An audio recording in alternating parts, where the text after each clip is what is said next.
I just wanted to say thank you for watching my channel. This video comes in view of some, again, of a tragic accident that happened with respects to roping. And it made me think I hadn't seen a video of anybody actually showing the newcomers and those who maybe even imagined they knew how to pull a tree over, how that the techniques that they could use to help them to be safe. And so that's why I shot this video. This came out again over a friend's house. They let me shoot this on their land. So got all the trees around me. And so again, I appreciate you for watching this. And it's always, this is just a video in addition to what you already should be doing. You should already wear your hard hat.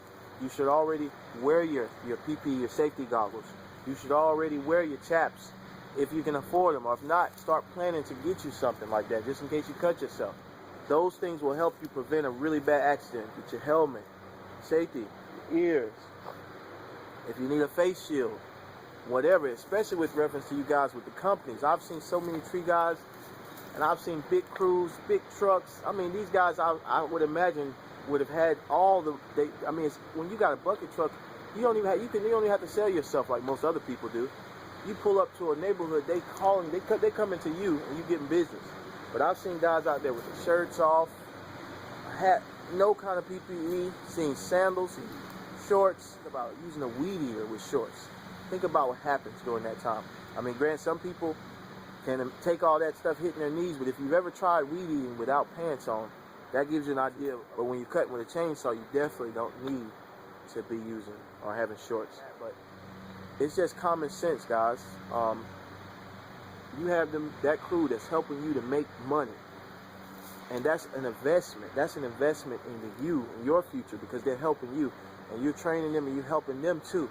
So wouldn't you want to take the best care possible of them and make sure that they're taken care of? Get them a hard hat. Get them some gloves. Get them some ear protection. Take care of them. If they need steel-toe boots or if they need some boots, not no tennis shoes. And granted, all of the owners had to deal with this. Now, you find yourself in a situation where you have a lot of new hires.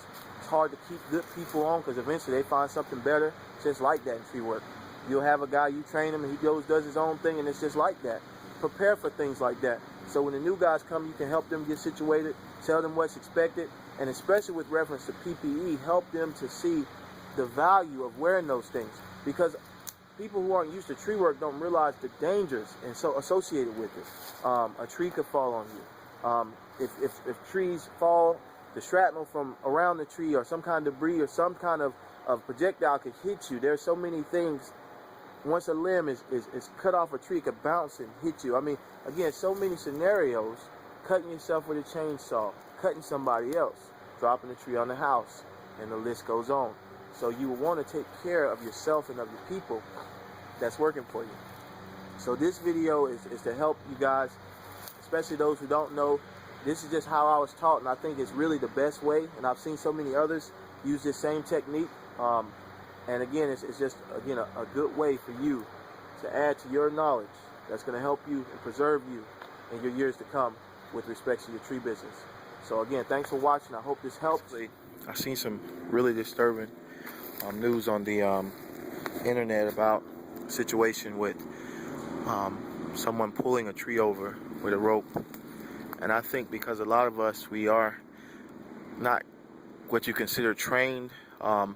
A lot of us come out and just start trying to do tree work, and we don't necessarily know all the rules or at least some of the tips of the trade that will help you with respects to doing such operations as rigging, actually felling an entire tree, whether it's around things such as in the woods or if it's out in the open field. There's many things to our trade that you really need to be taught and knowledgeable about, because there can be some disastrous and catastrophic even results. Loss of house, loss of life, loss of property, loss of business. There's so many things that we need to be trained. Now, I'm using an example of this little small willow oak, this little baby. Of course, in the case if you are tying up in the tree, I just use the 3/4 rule.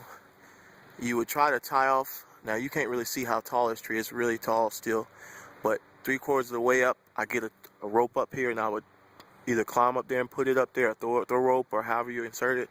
And of course, you'll have someone down here and they'll be cutting the tree. Once you've got your point of tie off in the tree, you got your line that you're going to be pulling in. You don't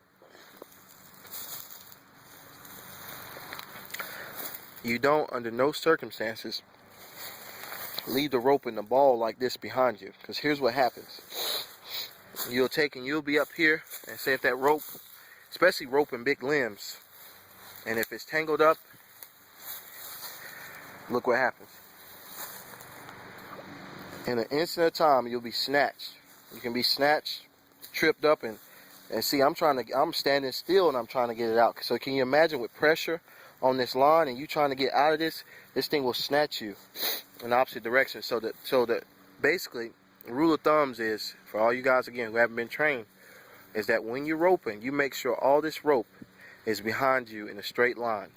So when it'll basically look the same way like this, and it's completely behind you. Again, keep the rope in a straight line behind you. That way when it slides, all it'll do is it'll slide out straight, and it'll go right by your feet. Like if it's behind you, I'll show you what it does. Basically, it'll pull out like that. But I'm going to show you again what happens when it's in a ball. And that's what could catch you right there. So you want to keep it in a straight line behind you. That way when it does, when you have to let it go, or if it goes the opposite direction, it'll just freely slide to wherever it needs to go. And you just hope and pray for the best in that situation if it goes the opposite direction. What I see a lot of guys do, they'll start wrapping their hands. Never, and I say never, wrap your hands. Now, an alternative to this is to form a little slip knot. It'll be something like this now. I've seen that happen. You put the biggest guy on the end, let him pull like that, and that'll give you your pull that you need to pull the tree over. That way he won't get snatched in the case if the tree goes the opposite direction. He can just let that go.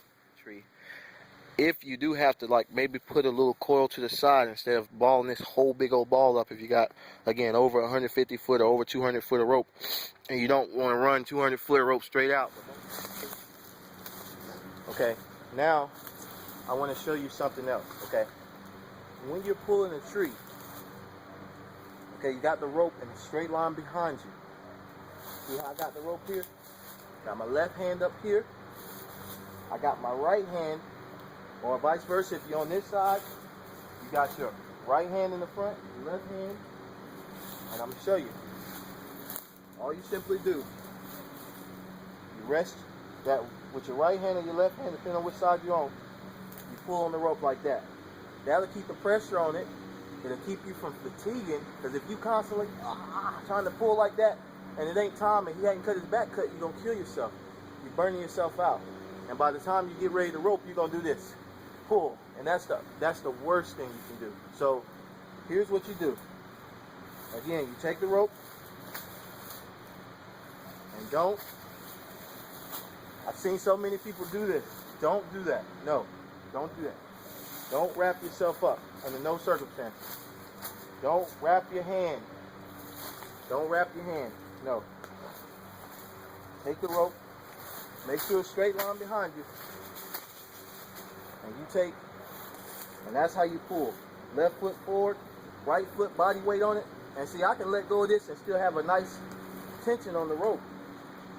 That's just my body weight, the friction on my thigh holding this weight up. And say if worse goes to worse, you let go of the rope, you're fine. You're not getting snatched out that way. So, when you rope in a tree, and that's when, like say if it does start to fall, okay? That's when you take, once he gives, say pull, then you pull. And so it's just like you see the guys on the boat. You pull, pressure, keep that constant pressure on it. Constant pressure. Don't rock. That's not going to get it. It's going to be disastrous if it goes wrong. Granted, there's some situation where you'll be working against the wind, so you'll be snatched, but keep the pressure. Keep the pressure. Get the big guy on the end. Let him hold the weight down there. Y'all, 2 or 3 guys or 1 guy, whoever you are, you can pull it over. But of course, you have to have the right position in the tree with pulling. One other thing, okay? So you learn that. You rope. Boom. That's how you pull it down. And that's, again, never rough. Let me show you one more thing. Okay, we're using this rake as an example, because I don't want to use a tree, obviously. The worst case. Okay, there's actually a video surfacing Facebook, and it's on now, of what happens when you run in the path of a tree. Never run in the path of a tree. Okay, here's what happens. Say we're using this rope and we're pulling this tree this way. Watch what happens. Okay, I'm gonna lean the rake in the direction where this is falling, direction of the rope. Watch what happens. See how it hit me? Again, never run in the direction of the tree. It's gonna hit every time. If you run in the direction, you turn around, you run in the direction, you're gonna get hurt, or you're gonna cause. So that's why, again, they always say make sure you got a way out. Make sure you can run, get to where you need to get safely. Here's how you do that. It's very simple. If a tree's falling, okay, watch me do that. Say if I'm in front of the tree. Oh, hold on. Okay. See that? Now in the dancing, it's almost similar to your two-step. You know, you're dancing and you go to the side.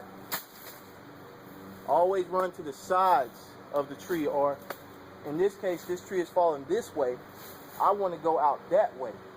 I don't want to run backwards. I don't want to go this way, because the tree is going to fall and it's going to hit me. So that's some things, again, I think it's very important in our trade, and forgive the camera, it's a little off, but it's very important in our trade to really know, again, how to rope and how to pull. And it's the same way even when you're, again, it's very simple. Just take your rope, put your weight on it, and there you have it. A lot of guys don't know that. They're not getting training. And again, it's very important. That way you can go home to your family and you can have a very successful business. So as always, I really appreciate you for watching my videos. Thank you for subscribing. Thank you so much also for sharing my videos, liking, dislikes, whatever. It's all good. Thank you. So y'all take care. Peace out. You're on with me, Tree Boy for life.